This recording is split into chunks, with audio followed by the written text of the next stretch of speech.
தெருக்குத்து இருக்கிற பிளாட்டு வாங்கலாமா?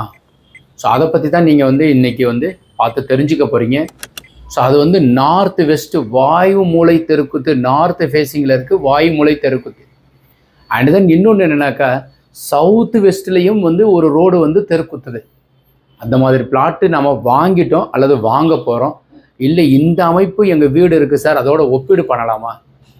அப்போ வந்து இது இப்படி இருந்தால் எப்படி சரி பண்ணுறது? இல்லை சார் நாங்கள் இதே மாதிரி வீட்டில் தான் வசிச்சுட்ருக்கோம் சரவணன் சார் அப்படின்னு சொன்னாலும் ஓகே. இப்போ வந்து அந்த வீட்டை அந்த பிளாட்டுக்கு உண்டான அமைப்பை வந்து ஒரு போர்டு எக்ஸ்பிளனேஷனை பார்ப்போம். லிங்கம் வாஸ்து யூடியூப் சேனல் நண்பர்கள் அனைவருக்கும் என்னுடைய பணிவான வணக்கங்கள்.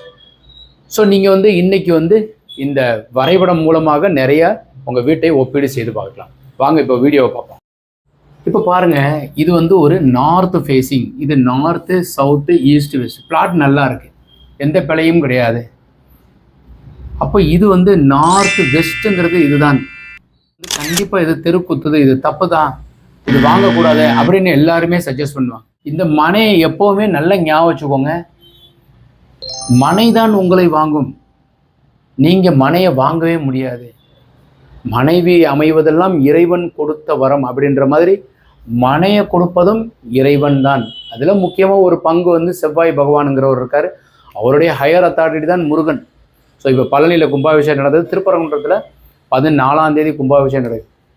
அந்த மாதிரி வந்து மனை வந்து அட்மினிஸ்ட்ரேட்டர், அவர் தான் பெரிய வைத்தியர் முருகபெருமான். அந்த வகையில் மனையை ஆள்றதே யாருன்னா முருகன் தான். எல்லாருமே வந்து இறைவன் ஆள்றதுல முக்கியமான பங்கு வந்து இஞ்சிக்கு மிஞ்சின மருந்தும் கிடையாது, சுப்பிரமணியருக்கு நிகர் தெய்வமும் கிடையாது. ஸோ அப்பேற்பட்ட மனையை வந்து நீங்கள் வந்து வடக்கு தெருக்குத்தோடு வாங்கிட்டோன்னு சொல்லி நினைக்கிறேன். ஒரே ஒரு நிபந்தனை, நார்த்து பார்த்த வீட்டிற்கு நாங்கள் கார் கொண்டு போயிட்டு இப்படி வைக்கலாம் சார், இதில் வாசல் வைக்க போகிறோம்னா இது தப்பு. அப்போ நீங்கள் வந்து இந்த வாசல் இங்கே வைக்கக்கூடாது, இவ்வளோதான். நீங்கள் வாசல் ஈசானியத்தில் வைக்கணும், இதில் நார்த் ஈஸ்டில் வைக்கணும். இது ஒன்று.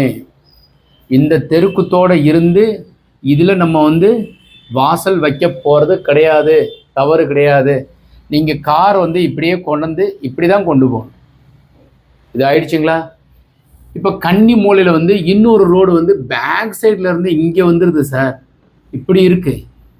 அடுத்தடுத்த பிளாட் இருக்குது, பட் இங்கே வந்து ஒரு 10 அடியில் எங்களுக்கு ஒரு குத்து வருது. அந்த ரோடை நாங்கள் பயன்படுத்துகிறதே கிடையாது. நிறைய வீடுகள் இந்த மாதிரி அமையும், உங்கள் வீட்டுக்கும் அந்த மாதிரி இருக்கலாம். இதில் நீங்கள் செய்ய வேண்டியது செய்யக்கூடாதுன்னா இந்த பகுதியில் இருக்கிற தெருக்குத்து நீங்கள் வாசல் வந்து கண்டிப்பாக பயன்படுத்தக்கூடாது. இது எதுவும் சின்னதாக ஒரு டோர் வச்சுக்கலாம் சார், அங்கிட்டு எங்களுக்கு புழக்கத்துக்கு இருக்குது, அந்த ரோடு நம்ம